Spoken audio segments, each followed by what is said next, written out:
가데스 바네아에서 하나님의 약속을 제대로 알지 못하고 또 믿지도 않았던 이스라엘 백성들은 결국은 광야에서 40년 동안이나 유리하고 방황하는 그러한 책벌을 받게 되었습니다.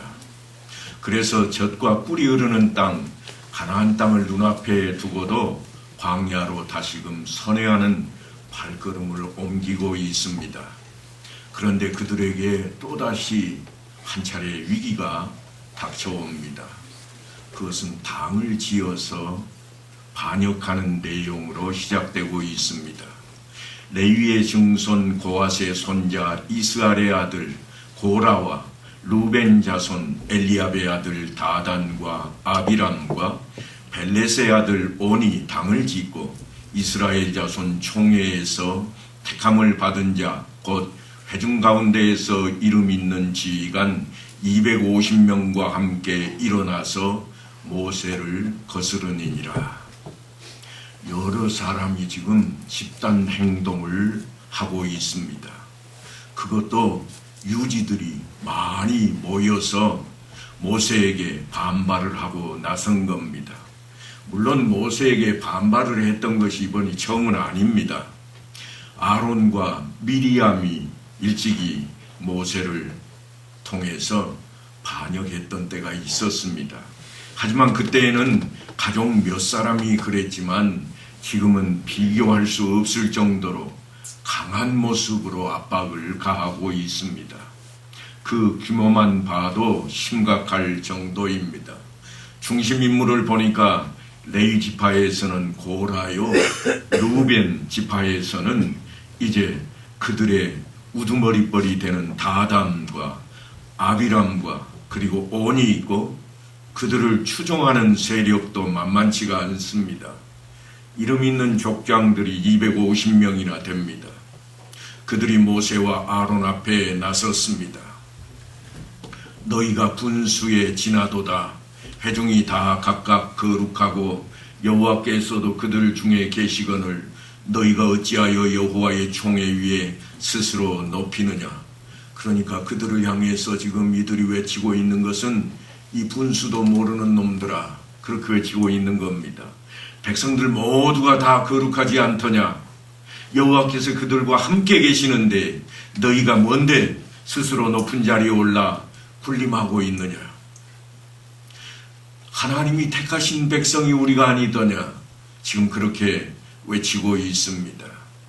고라와 작당을 한 이들이 그렇게 말을 하는 데에는 다 이유가 있을 것입니다. 모세와 아론을 하나님의 사람으로 보지 아니하고 그저 권력을 가진 세도가로 보았던 겁니다. 그래서 모세를 무너뜨리면 그 세도가 자신들의 차지가 되고 그 자리를 차지할 수 있다고 여긴 겁니다. 그들은 지금 그 권세를 차지하려고 탐욕을 부리고 있습니다. 그래서 이런 말까지 서슴없이 해야 됩니다. 네가 우리를 젖과 꿀이 흐르는 땅에서 이끌어내어 광야에서 죽이려 함이 어찌 작은 일이기에 오히려 스스로 우리 위에 왕이 되려 하느냐. 그러니까 이 반란에 이스라엘 백성들의 네 번째 실패가 기록되고 있습니다. 이들의 눈에는 아직도 뵈는 게 없습니다. 하나님의 말씀도 하나님의 약속도 여전히 그들에게 관심조차 없어 보입니다. 그러면서도 좋아 보이는 것은 어떻게 해서든지 차지하고자 하는 그런 욕심이 1등급입니다. 세상의 역사는 누가 권력을 차지하고 누가 그 권세를 누리는가 하는 것으로 가득 차 있습니다. 예나 지금이나 요즘 일어나고 있는 전쟁도 또한 그와 같다 할 것입니다. 돈이나 권위를 수단으로 보지 않고 목적으로 삼고 있기 때문입니다. 그래서 세상이 존재하는 한 돈이나 그 권위에 대한 도전은 인간과 함께 영원토록 있을 겁니다. 오늘은 이제 세상 이야기를 하나 여러분과 함께 나누어야 되겠습니다. 한 할머니가 은행을 찾아왔습니다. 그리고 통장을 10개씩이나 만들어 달라고 부탁을 합니다. 통장을 보니 모두 다 할머니 이름으로 되어 있습니다. 그런데 통장에 찍힌 도장은 10개가 다 다릅니다. 그 10개의 도장들을 보니까 할머니 이름으로 된 도장도 하나가 있고 나머지 9개는 자식들 이름으로 되어 있습니다. 그래서 10개의 통장을 모두 만드신 할머니가 그 통장을 집으로 가지고 가더니 한 개만 남겨놓고 나머지는 다 깊숙이 숨겨버렸습니다. 그러던 어느 날 할머니가 실수로 넘어져서 머리를 다치게 되었습니다. 겉으로 보기에는 멀쩡한데 머리에 피가 고여서 걸음걸이가 신통치가 않습니다. 그래서 병원에 입원하게 되었고 자식들 모두가 다 모였습니다. 아들 4세, 딸이 5입니다. 그러다 보니까 아들 며느리 그리고 딸 사위들이 병실에 하나 가득합니다. 할머니께서 자식들을 향해 부탁을 합니다. 내 간호는 제발 자식들에게 받고 싶다. 간병인이 아닌 자녀들이 좀 제발 나를 간호해달라 부탁을 했습니다. 그런데 문제가 생겼습니다. 왜냐하면 간호할 사람이 없습니다. 모두가 다 바쁘답니다. 회사 일에도 맡은 직책이 높고 하는 일이 너무 중요하다고 그럽니다. 그래서 내린 결론이 뭔가 하면 넷째 아들네한테 간호를 부탁하는 것이었습니다. 왜냐하면 넷째는 날마다 먹을거리를 찾아 움직이는 일당거리로 막노동꾼이었기 때문입니다. 그러다 보니까 자식들 가운데 제일 신통치가 않았습니다. 그날 벌어서 그날 먹고 사는 형편인데다가 자식도 둘이 모두 대학생들입니다. 물론 이 자식들이 다 알바를 해가면서 학비를 번다고 하지만 늘 역부족이었습니다. 그런데 9 중에 8명의 형제 자매들이 똘똘 뭉쳤습니다. 제일 힘이 없는 넷째가 외톨이가 되고 만 겁니다. 그리고 어머니를 모시는 일을 이 넷째 아들에게 맡겨버리고 맙니다. 넷째 아들 내외는 어머니를 모시는 일이니 힘겹지만 그래도 아들과 며느리가 번갈아 가면서 간호를 하기로 다짐을 했습니다. 그리고 날마다 아들과 며느리가 자기가 일하는 시간을 빼놓고는 서로 번갈아 가면서 병실에서 어머니 곁을 떠나지 않았습니다. 그런데 함께 모였다가 흩어지는 자식들에게 어머니가 봉투를 하나씩 다 나누어 주었습니다. 그 속에는 통장 번호가 하나씩 기록이 되어 있었습니다. 어머니가 이렇게 말합니다. 내가 어찌 될지 모르는 일이니 너희를 대신해서 나를 고생하는 넷째를 위해서 십시일반 조금씩 도와서 생활하는 데 어려움이 없게 해달라. 그리고 넷째한테도 너도 형제들을 위해서 힘 닿는 대로 너에게 주는 통장에다가 돈을 모아보아라. 그래서 그날부터 넷째네는 아내와 함께 힘 되는 대로 조금씩 저축을 하기 시작했습니다. 자녀들도 다시 말해서 이 손자들도 알바를 해서 돈이 생기면 자기 생활비로 절반만 쓰고 그 통장에다가 나머지 절반은 꼬박꼬박 입금을 하기 시작했습니다. 하지만 8명의 형제들의 생각은 전혀 달랐습니다. 아들 며느리 그리고 딸 사이들이 똘똘 뭉쳐서 8가정이 이렇게 이야기합니다. 넷째만 자식인가? 우리가 넷째를 책임질 이유가 어디 있어? 지 8자지. 그저 간병비조로 한 집에서 50만 원씩만 보내주자. 그리고는 벌써 10달이 훌쩍 지나갔습니다. 드디어 어머니가 퇴원하시는 날입니다. 퇴원을 하시게 되자 자녀들이 모두 또 한자리에 모였습니다. 그리고 큰 아들이 형제 자매들을 다 불러 모읍니다. 왜냐하면 병원비를 모아서 어머님 퇴원하실 수 있도록 하기 위해서입니다. 그런데 넷째가 하는 말이 이렇습니다. 어머니 병원비는 다 계산 끝냈습니다. 그래서 큰아들이 물어봅니다. 무슨 돈이 있어서? 그랬더니 넷째가 통장을 하나 내놓습니다. 여기 어머니 통장이 있는데요. 어머니 통장에 지금 돈이 제법 남아 있습니다. 그리고 어머니한테는 통장이 아직도 여러 개가 더 있답니다. 자식들이 깜짝 놀랐습니다. 넷째가 내미는 통장을 큰아들이 가장 먼저 받아들었습니다.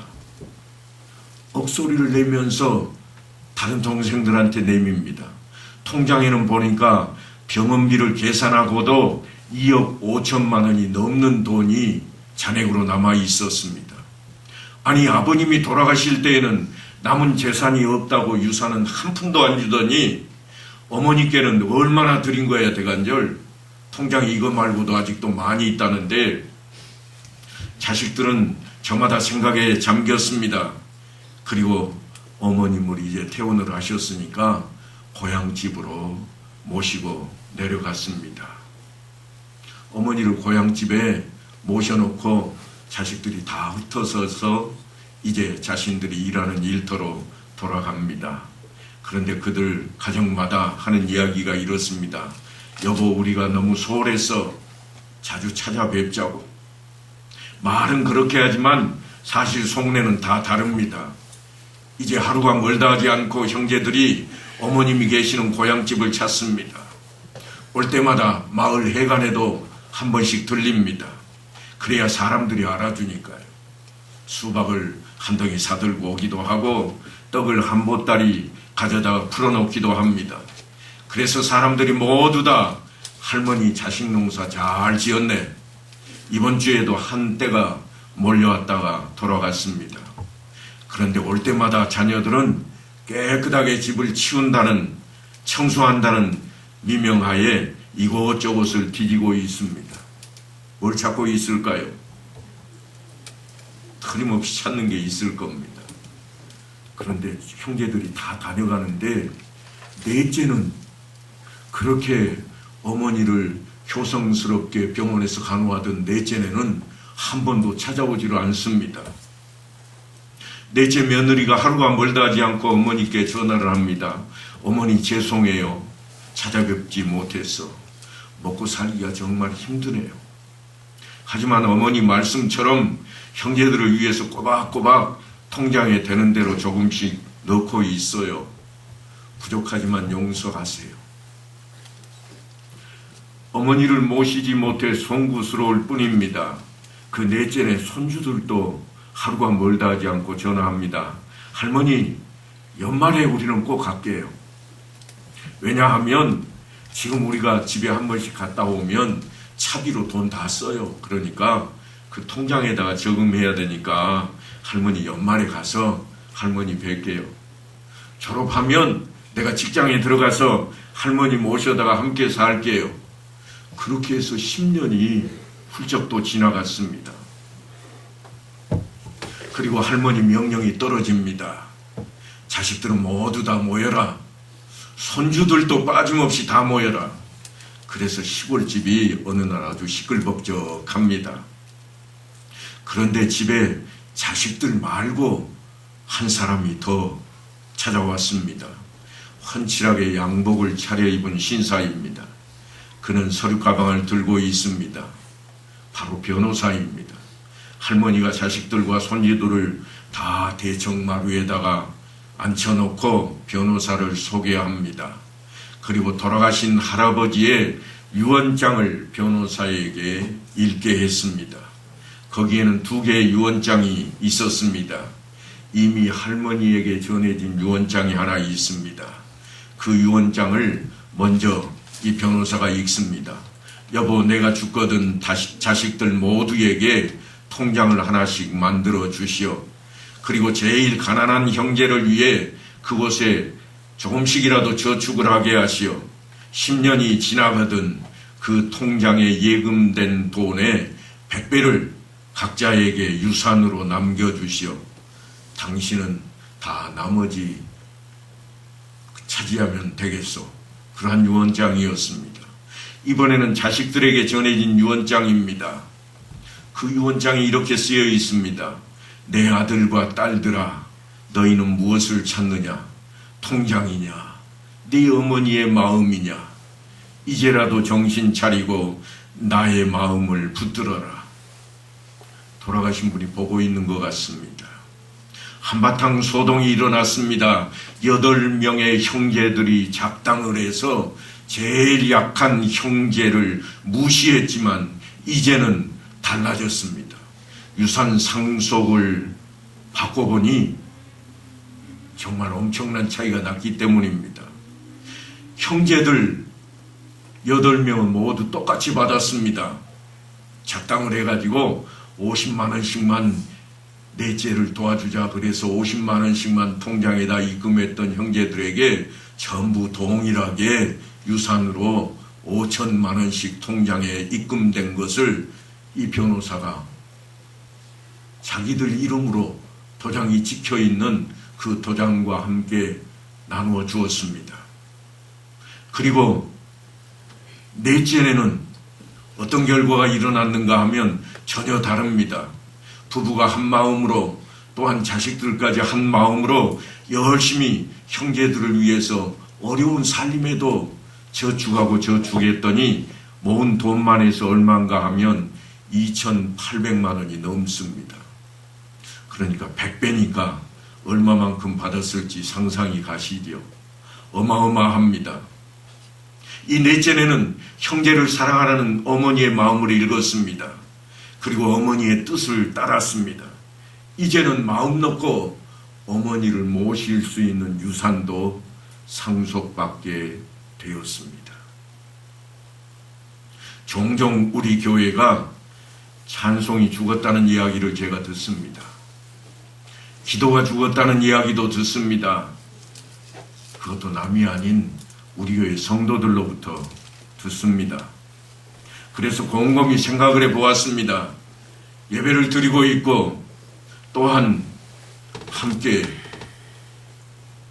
늘 시간마다 이처럼 엎드리고 있는데 왜 기도가 죽었다고 그럴까? 오늘도 찬양대가 아름답게 또한 하나님의 성호를 찬양했습니다만 왜 찬송이 죽었다고 그럴까? 그런데 그렇게 말하는 것은 사실 우리가 하나님과 멀어졌다는 표현입니다. 예수를 믿는 기쁨이 사라져버린 겁니다. 찬송을 불러도 재미가 없어졌습니다. 기도를 해도 흥이 나지를 않습니다. 그러다 보니 찬송이 죽은 것 같고 기도가 죽은 것 같은 겁니다. 그래서 기도하러 나오는 것도 싫어집니다. 그것은 바로 내 마음이 하나님과 점점 멀어지기 때문입니다. 돈이, 권세가, 세상 것이 내 마음에 더 좋기 때문에 우리의 마음을 온통 세상에 뺏겨버리고 말았습니다.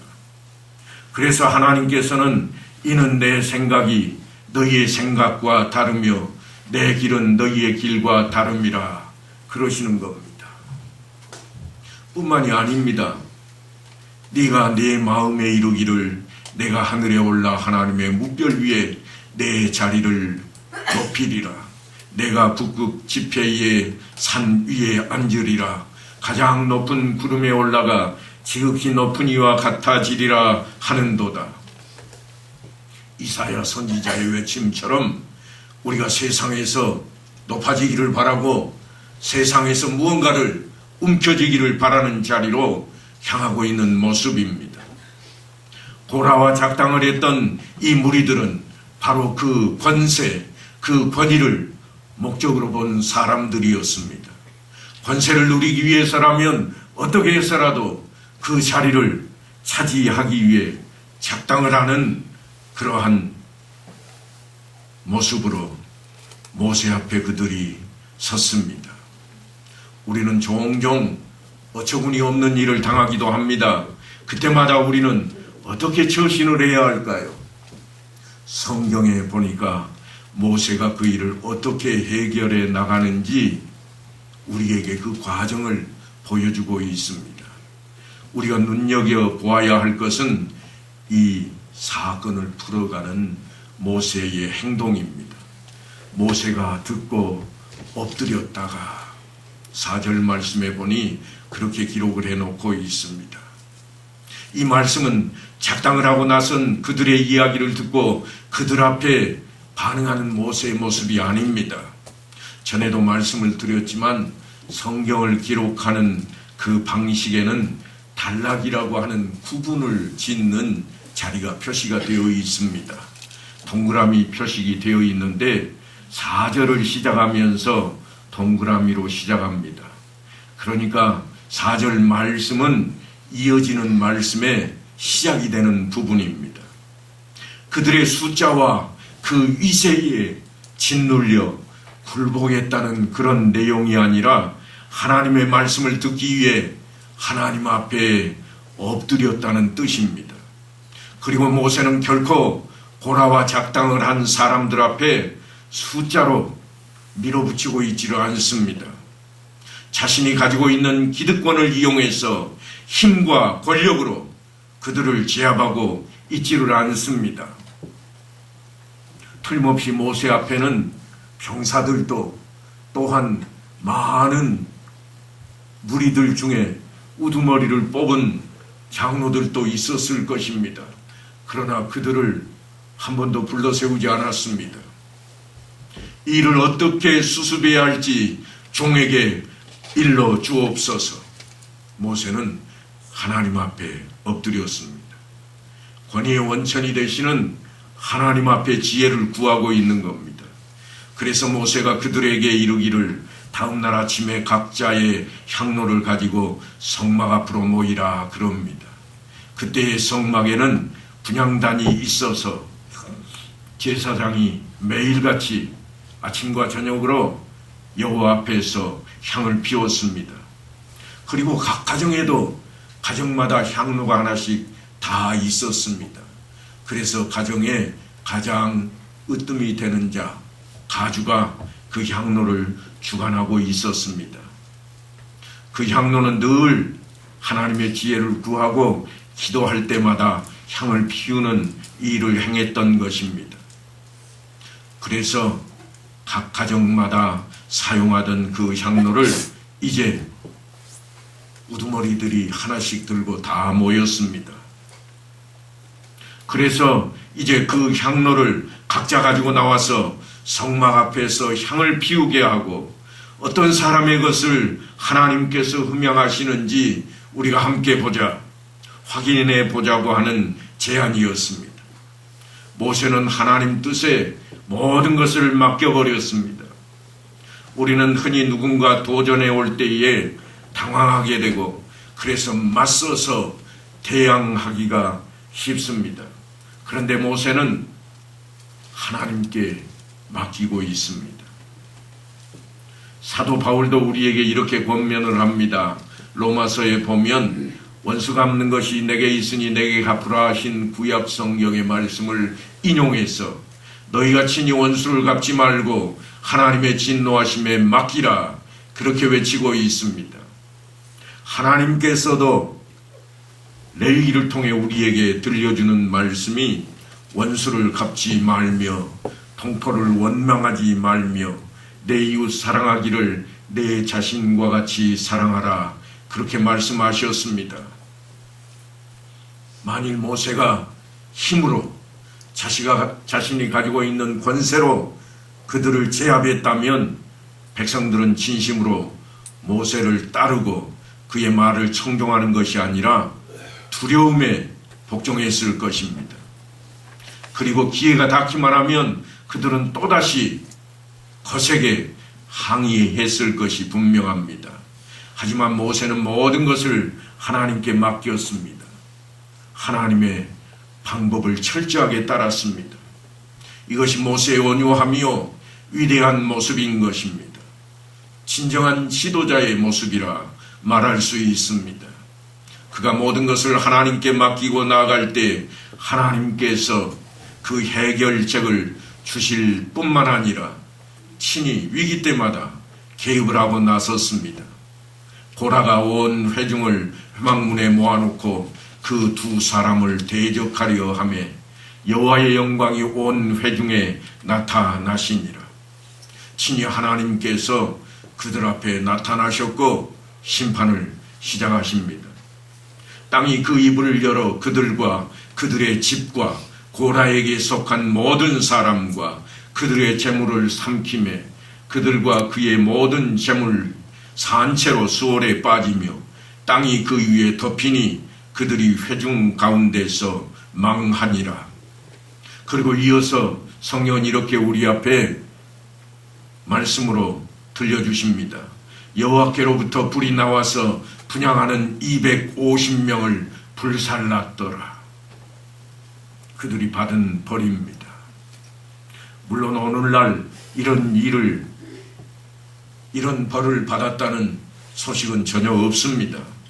하지만 권위에 대한 불평이 많은 것은 오늘날도 여전하다 할 것입니다. 교회 안에서조차 당을 짓고 분열하는 모습이 여전히 보이기 때문입니다. 그런 우리를 향해서 사도 바울은 이렇게 외칩니다. 모든 권세는 다 하나님께서 정하신 바라.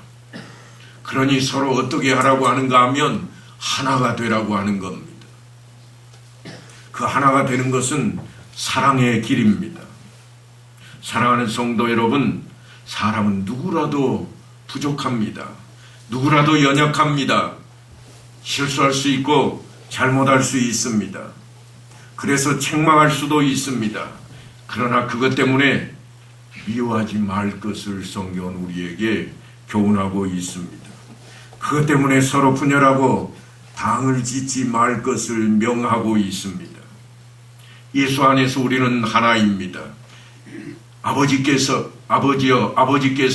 내 안에 내가 아버지 안에 있는 것 같이 그들도 다 하나가 되어 우리 안에 있게 하사 세상으로 아버지께서 나를 보내신 것을 믿게 하옵소서. 예수님께서 이렇게 기도하신 것처럼 우리가 주 안에서 하나가 되어야 할 것입니다. 늘 말씀드리지만 주님께서는 우리에게 나는 포도나무여 너희는 가지라. 그렇게 비유의 말씀으로 외치셨습니다. 그것은 우리가 가지가 되어서 포도나무인 주님께 꼭 붙어 있어야 될 것을 명하고 있는 자리입니다. 그래서 가지가 나무에 붙어 있을 때에라야 많은 열매를 맺을 수 있다고 말씀하신 주님의 그 뜻을 온전히 깨닫고 이 한 주간에도 주 안에서 주의 말씀 안에서 늘 엎드려 하나님께 맡기며 기도하는 자리로 말씀을 상고하고 말씀을 따르기 위해 열심히 말씀을 공부하는 자리로 또한 실천에 옮기기 위해서 세상에 있을지라도 어느 곳에서 무슨 일을 할지라도 주님이 항상 내 앞에서 나를 지켜보고 계시는 그 자리에 설 수 있는 우리 모두가 될 수 있게 되기를 간절히 축원합니다.